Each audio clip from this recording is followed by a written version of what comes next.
Well, it's Uncommon Fossil, and today 151 became available in Pokemon TCG Live, which raises the question of what's the best way to go about acquiring the cards in 151. Normally, when a new set drops, the Battle Pass resets, and you get a lot of packs in the basic Battle Pass of the new set. But as you can see here, we have 6 weeks still before the Battle Pass resets. And the reason why it didn't reset is because this is a special collection. Crown Zenith, yes, it did reset for Crown Zenith, but there was delays in production. So I think that was the exception. I think this is the way it will generally work. A special set is released. It will not reset the Battle Pass. You're not going to pull packs. You may get a few in the Premium Battle Pass in the future, but not a lot. So it leaves us 2 ways to get the cards. One is, of course, to craft the cards, which is generally what you would do. The other option here is in the shop.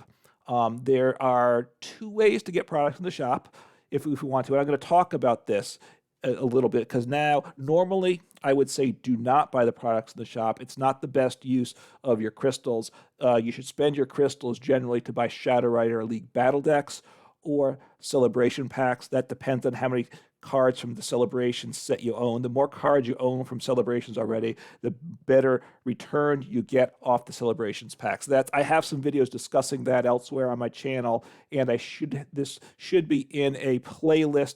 There's a playlist of live economy videos to look at it there. If people want a new video on that, I can make that. Just let me know in the comments below. But so we have to buy booster packs. That's the normal way to do it. And the best value here is to buy 6 booster packs for 1,120 crystals, and you do get 350 credits along with it. So that's the best value. The other way to do it is to buy the Elite Trainer box, but I'm not going to get into details here, but don't do this. This is more expensive. I think this might be the only way to get this deck box and sleeves. But, if you're a budget player like myself, don't want to spend real life money to acquire these cards. I want to build as many playable decks as I can without spending money. Then things like decorative sleeves and boxes, I'm not worried about. So I suggest don't worry about that either. And don't buy the ETB.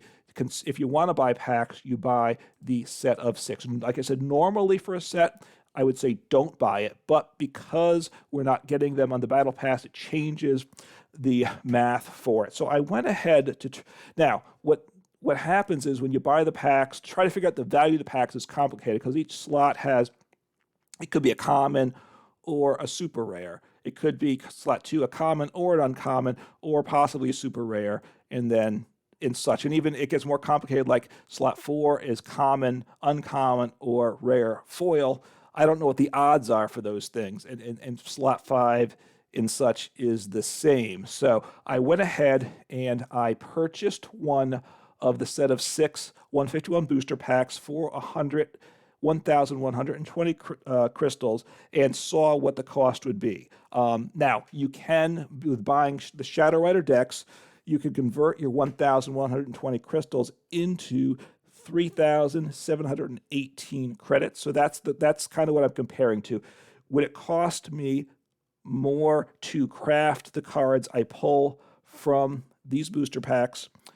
Is it less than that 3,718 credit cost? And I went ahead, opened all 6 packs, and then I went through the deck builder and just looked at the cards and saw the cost to craft them. Right, commons cost 40 to craft.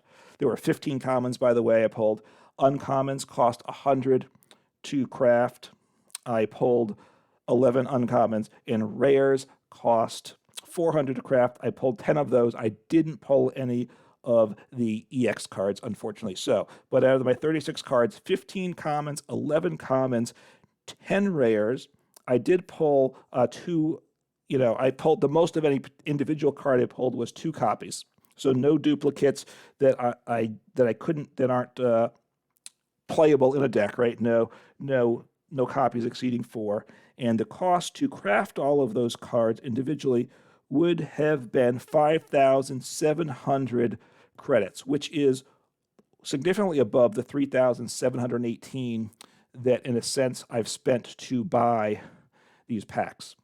So if you're confused by the numbers, so I apologize for that. It's probably my fault for not explaining. Oh, and I forgot, besides the 5,750 credits that it would have cost to craft, I also do get the 350 credits, so it raises it up to 6,050 credits of value from these packs. So if you want to just build up a general collection of cards, buying the booster packs is a good way to go about it. Let me just show you what's in my collection. Looking at what's owned and looking at 151 only. I've crafted a couple cards too, but basically these are all the cards I pulled from the packs, not the Mew EX, because as I said, I didn't pull any EXs. I crafted one of those. It's quite a nice card. So, and I even pulled a couple two rare of the Marowak, two rares of Dragonite. So that does get nice value. Now the question, so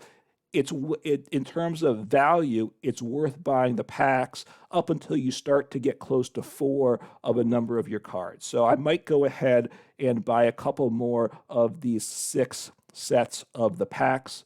The question is, though, are these aren't necessarily the cards I want, right? I'm getting a random set of cards. So the question is, I'm going to be careful. I'm not going to do too many of those because I'm still not going to pull probably the cards that I really want. So I pulled a few trainers, like I pulled some of these fossils, and fossils are pretty neat cards. I like them. A channel's named after, inspired by the fossil card.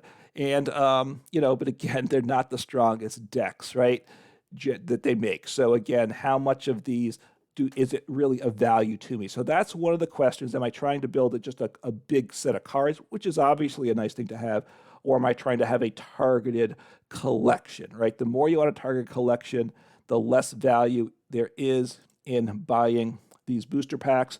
But I think going ahead and buying maybe 2 or 3 sets of these 6 packs is of value, and I think I'm going to go ahead myself. I bought one. I'm going to buy another one, probably a second one after that. I want to see, once I start to get towards 4 of some of the cards, then it's definitely time to stop, because the credits I get for duplicates isn't worth the value. But building up a base of cards by buying a couple of sets of packs does have value to the budget player, and something you should certainly consider doing, assuming you have the resources to access the new cards now. Take care.